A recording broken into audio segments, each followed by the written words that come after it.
ओम सतगुरु का आदेश, गुरु पीर का आदेश, विष्णु भगवान के आदेश।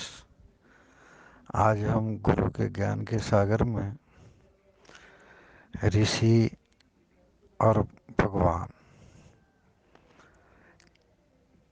के प्रवचन है। भगवान चाहे वो राम थे, ऋषियों से ज्ञान लेने के लिए गए। भगवान कृष्ण था, ऋषियों से ज्ञान लिया। लव कुश ऋषियों से ज्ञान लिया। संत ऋषि बन सकता है, ऋषि भगवान नहीं बन सकता, क्योंकि ऋषियों के पास तो ज्ञान लेने के लिए जुगों जुगों में ऋषियों से ज्ञान लिया है।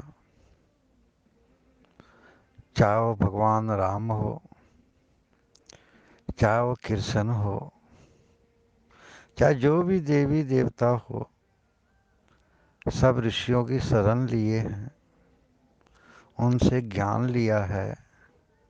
संत संत का कोई अंत नहीं है। संत का जब अंत नहीं होता है तो ऋषि बनते हैं। ऋषि से संत नहीं बन सकते, संत से बाबा नहीं बन सकता, संत से साधु नहीं बन सकता।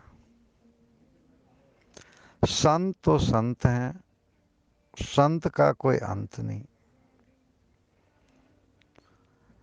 कुछ हमारी सत्संग जो है ऋषियों को भगवान की दर्जा दे के खुश होते हैं।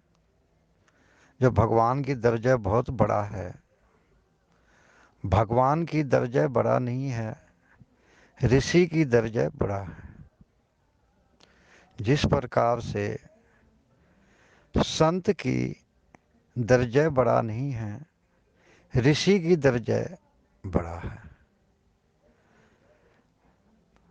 ऋषि बनने के लिए हमको संत बनना पड़ता है।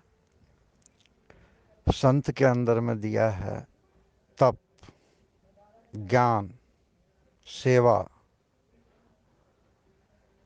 ये संतों के अंदर में दिया है।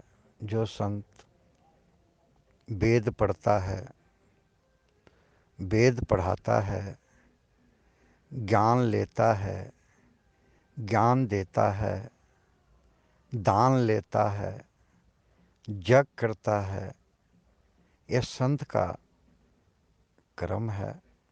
संत ऋषियों से ज्ञान मिलता है। ऋषि नाम पद यहाँ पे दे दिया है, लेकिन ऋषि बनना बहुत मुश्किल है। ऋषि अरबों खरबों में से कहीं एक होते हैं। जब ऋषि मिल जाए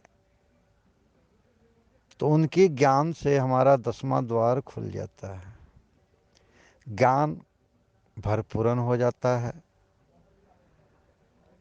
यहाँ पढ़े लिखे से नहीं होता है। पढ़ाई लिखाई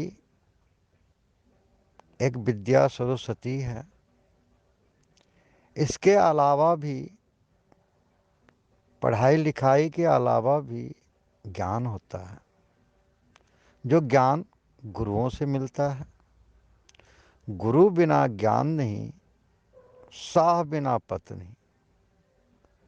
तो ऋषि के पास लाखों संत,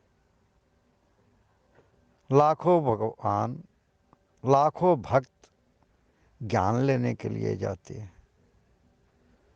तो ओम सतगुरु को आदेश, गुरु पीर को आदेश,